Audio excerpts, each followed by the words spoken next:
Hi, everybody. This is Michael. Welcome to Game and Talk. Today, instead of Tyler, I have Adam with me. Yeah, I was supposed to be here originally, but I'm lazy.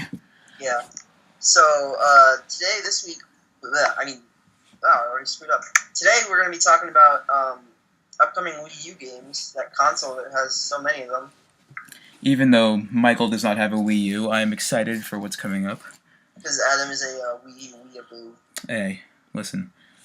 My Wii U is to your 3DS. I'm not entirely sure what you meant by that. But moving right along, we're going to be talking about new games coming out for the Wii U. Adam, what are you most excited for? Let's start with that. There's a few games I'm really excited for, but I think the thing that I'm most excited for is Zelda Wii U, which is coming out in 2015. Which we know almost nothing about. I know you don't know much about Zelda, but Not specifically. I'm talking about people don't know much about the game yet.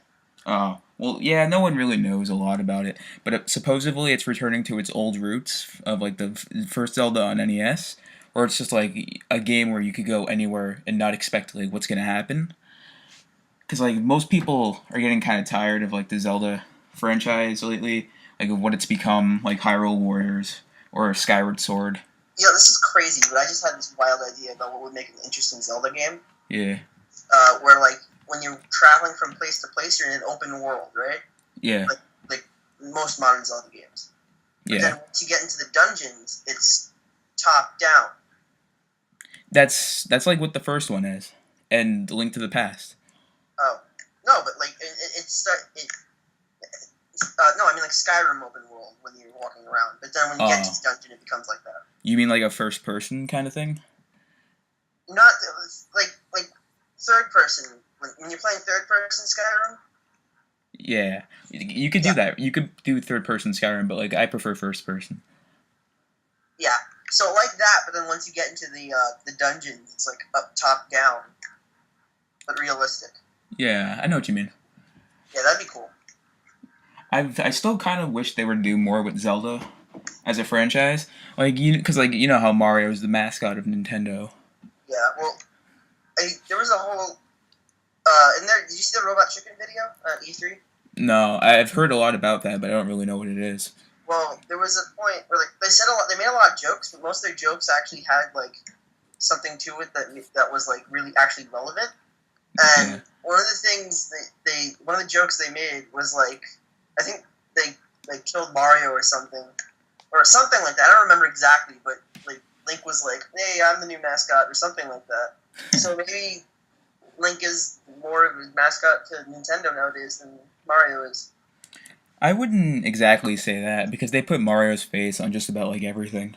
You go to Nintendo World and all you see is like Mario on like the bags that people buy, Mario cups, like everything Mario.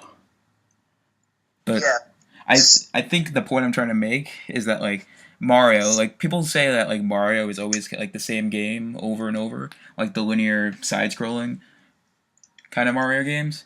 But they do like other things with Mario that like keeps it fresh. Like they do like the Paper Mario series, the Mario RPGs, Mario Party, like the sports games.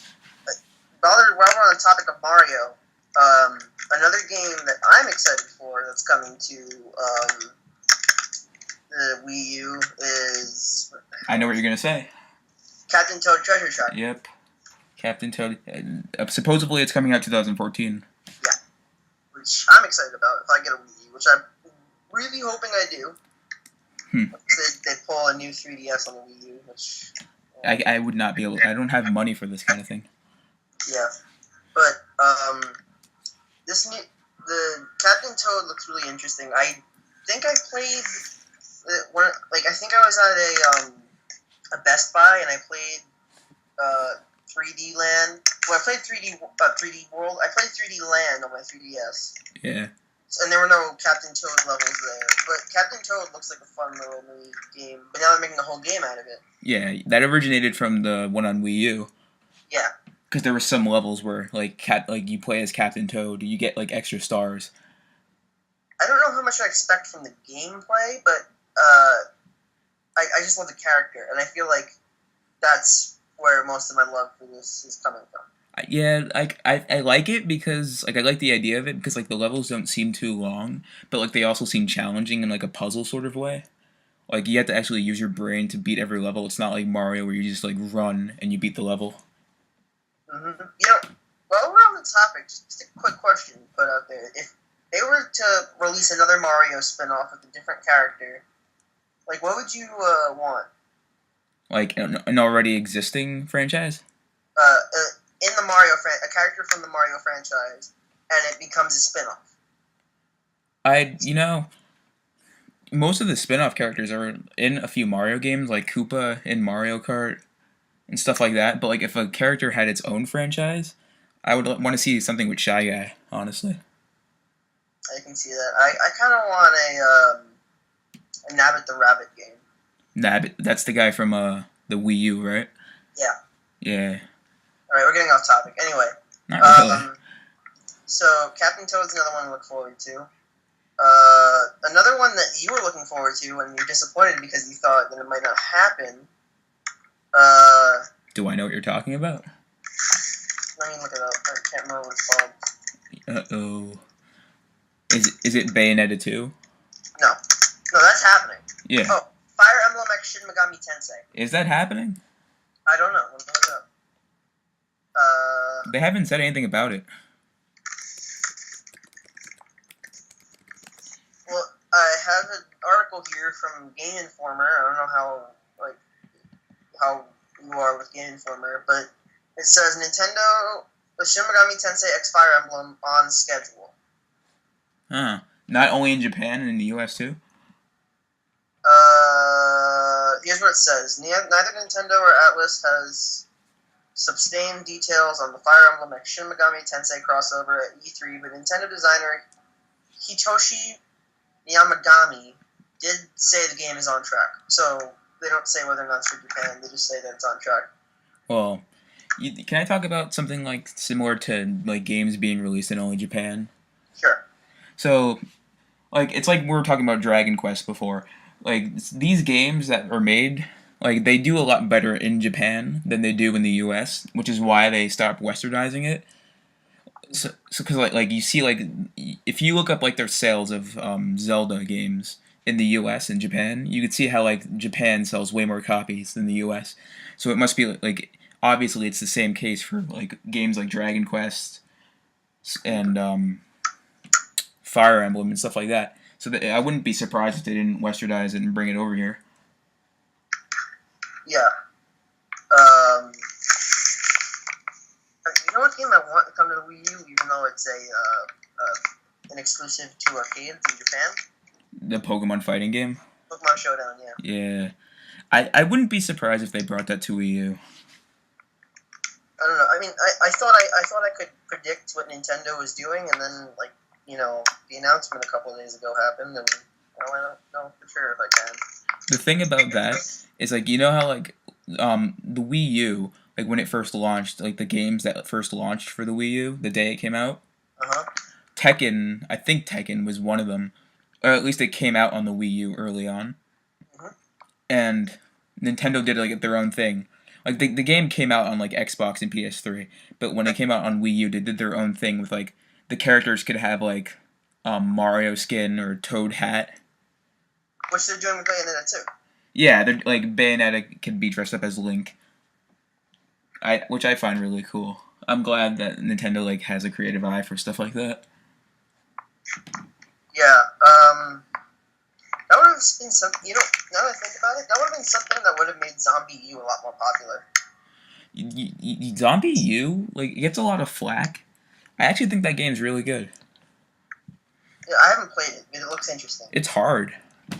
Yeah, I've heard, but I feel like if they had put some more Nintendo elements in there, that would have actually been cool. Like, if you could use like a fire flower or something. Yeah, that would be cool. But yeah. It wasn't made by Nintendo. It was made by Ubisoft. But you were saying like these other companies. Yeah, I know, but I don't know. Like they can't make like every game like that, I suppose. What else did they do that for? They did it for Rayman, right? Rayman. I've actually never played Rayman. I'm interested in it, but I know nothing about Rayman. Yeah, me neither. But I think they made DLC where you can wear a costume, a Mario costume. Uh, And they did the same thing for Sonic, except there was a Yoshi DLC and a Legend of Zelda DLC. yeah, like the Legend of Zelda DLC for the Sonic game. I'm actually interested in buying that game just for that. Yeah. Even though I'm not a huge fan of Sonic. Yeah, Sonic is not done well in these past few years. But let's try to cover some more games that are coming out. Well, obviously the big one, Smash Bros. For Wii U. Smash Bros. That's the obvious. Like that's like a game that everyone needs for Wii U. Yeah, I feel like even if you don't like Smash Bros, you're gonna have to force yourself to buy it. Well, if you don't like it, you don't have to buy it. But yeah, I know. Who doesn't like Smash? You didn't like Smash that much before. No, I didn't like Brawl. But that's only because I was so used to playing Melee, and the tripping in the Wii one like bothered me a lot. Tripping? Yeah. You don't know what I'm talking about, tripping? Oh, did you? No, I don't. Sometimes when you're battling, like when you're fighting someone else, sometimes you trip, and it like messes you. Like the person could just like hit you and knock you off if you trip. I've never encountered that. You never seen tripping? You probably have, but you just haven't realized. What happened? I said I've seen it in real life. Well, yeah, haven't we all? And experienced it, and people watch and laugh. Oh, high school. So another game, well, a DLC that everyone's excited about, not really a game, is Mario Kart 8's new DLCs. I'm excited for that too, actually. Yeah, what are you most excited for about that? You see, I just want to talk about DLC first. Like, I'm not gonna go too far into it, but like you see people complaining about DLC a lot, like Capcom, like making like unnecessary DLCs, and like Sega did a thing recently with Sonic Lost World where they made like day one DLC for things that like you don't need it to beat the game, but they do it like just to make it easier, which is like unnecessary, and people just don't want that. But Nintendo does DLC really good, in my opinion. Like in Mario Kart, you get new characters, new maps, and it's not that expensive. Like $12 for like everything, like 8 new carts, 8 new characters. I think it's worth it. Yeah, that sounds fair. But I think one of the most surprising things was Link. Yeah, that too, and the Animal Crossing characters. I thought that maybe they'd put like Kirby or something in there if they had to put someone in.